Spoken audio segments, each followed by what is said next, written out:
Pinakamatipid na scooter ng Kymco na may fuel consumption na 53 km per liter. Makikipagsabayan kaya ang forma at features? Ang presyo magkano ba? Usisiin natin ngayong araw ang Kymco Agility Eco 125. Tara!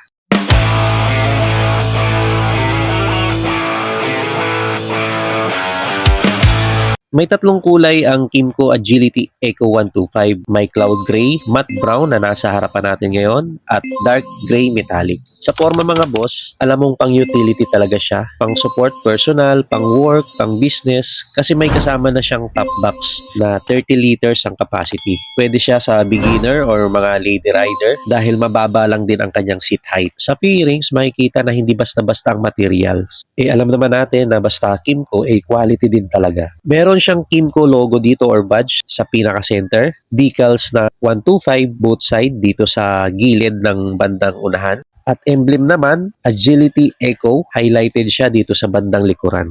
Ang motor na to ay hindi nakadesign para sa kabilisan, pero napakalaki ng pakinabang nito dahil nga sa nabanggit natin kanina na pang economy or practical sa presyo niya din na 82,500, swak na ang motor na to kung gusto mong makarating sa point A to point B na mas makakatipid ka pa dahil nga sa kanyang fuel consumption. Sa kanyang specs, sakto lang naman, 125cc, single overhead cam, single cylinder at naka-air-cooled pa kaya less maintenance. Bukod sa naka 2 bulbs ay naka-FI na din kaya sobrang tipid talaga sa gas na kayang mag-produce ng maximum power na 9.5 horsepower at 7,000 RPM at 10.2 Nm of torque naman at 6,000 RPM. Euro 4 compliance na din ang motor na to at may ECS technology pa kaya hindi ma-vibrate, tahimik ang makina at matipid sa gas. Nagaya nga ng sabi ko kanina na may 53 km per liter na gas consumption. At ayon yan sa WMTC na reliable at accurate na pagsukat ng konsumo ng gasolina. Kaya yung 9 liters na tank capacity ng Agility Eco 125 ay malayo talaga ang mararating na halos 477 kilometers sa isang full tank nito. Panalo pa kasi naka-LED na din ang mga ilaw niya mula sa headlight na located dito sa bandang ibaba na kahit mag-high beam tayo ay hindi nakakasilaw lalo na sa mga nakakasalubong natin kasi mababa ang headlight niya. May DRL na rin. LED na din ang mga signal light niya. Dito sa bandang unahan ay nandito sa bandang itaas kaya very visible ang kanyang signal light dito sa bandang unahan at dito sa bandang likuran naman ay naka-assembly na sa kanyang tail light kaya wala na tayong masasagi dito na signal light. Medyo pointed naman ang shape ng kanyang tail light at may mga reflectors na din pala siya, added visibility naman lalo na kapag madilim na.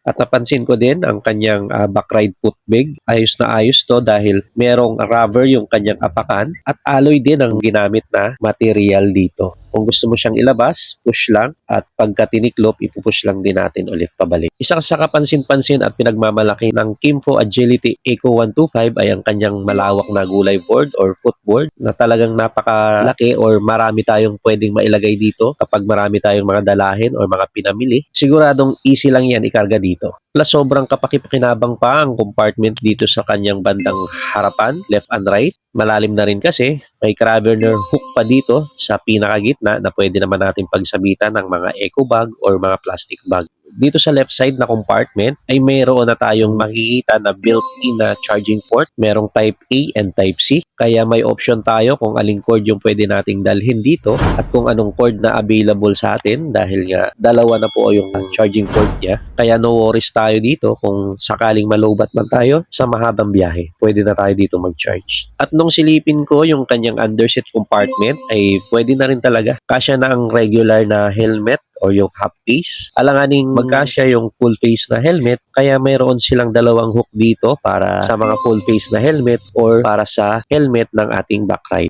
LCD na nga rin pala ang kanyang instrument panel at present dito yung mga pangunahing informasyon. Meron tong voltmeter, engine check, orasan, rep meter at mga indicator nito kaya klarong-klaro po yan at madaling maintindihan.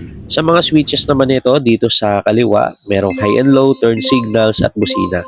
At saka na naman may kill switch, park light or headlight switch at syempre yung kanyang electric starter. Sa dimension niya syempre mapapansin natin na sakto lang yung motor na to, sakto sa build ng isang Filipina rider or regular height ng Filipino rider dahil meron siyang length na 1,898 mm.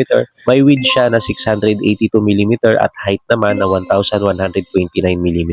1,285 mm naman yung kanyang wheelbase at seat height naman na pasok kahit sa mga lady rider or sa mga regular height ng mga Pinoy dahil 760 mm lang ang kanyang seat height. Nung sinukat natin, nung inupuan ko, ayan, sobrang abot na abot natin yung sahig, hindi tayo nahirapan. Nakarelax pa yung paa natin, nakabaluktot pa yung ating tuhod, kaya pasok na pasok talaga kahit sa may height na 5 flat. Sa kanya namang turning radius, sakto lang, hindi siya tumatama sa tuhod ko. Sa height ko na 5'6" at may bigat lamang siya na 119 kg.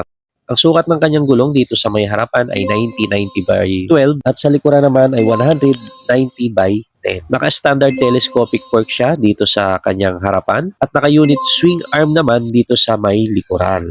Hindi man siya naka-combi brake, ang mahalaga at napakaganda naman dito ay parehas na po siyang naka-disc brake harap at likod. Kaya maganda ang stopping power at smooth na rin. Naka-dual piston caliper dito sa harap at single piston naman dito sa may likuran. Kung gusto mo ng motor na pang-economy, practical at hindi ka lang basta ihatid from point A to point B, sobrang makakatipid ka pa sa gas, sakto na ito na talaga yung motor na para sa'yo. Pero ang tanong, magkano ba ang Kymco Agility Eco 125 ngayon? At nandito tayo ngayon sa LGM Motorcycles dito sa may Antipolo, sa harap lang to ng Inares. At available yung unit na ating nire-review dito sa kanila. Ang SRP ng Kymco Agility Eco 125 ay 82,500. So sa inyong palagay mga boss, sulit ba ang Agility Eco 125 sa kanyang looks, specs, and features? Comment nyo nga sa ibaba. So that's it for today's vlog. Kung umabot ka sa huling bahagi ng ating video, ay huwag mo nang kalimutang mag-like, mag-subscribe na rin para mas ma-update pa kita sa mga susunod pang video. So that's it for today. Thanks for watching. Bye-bye.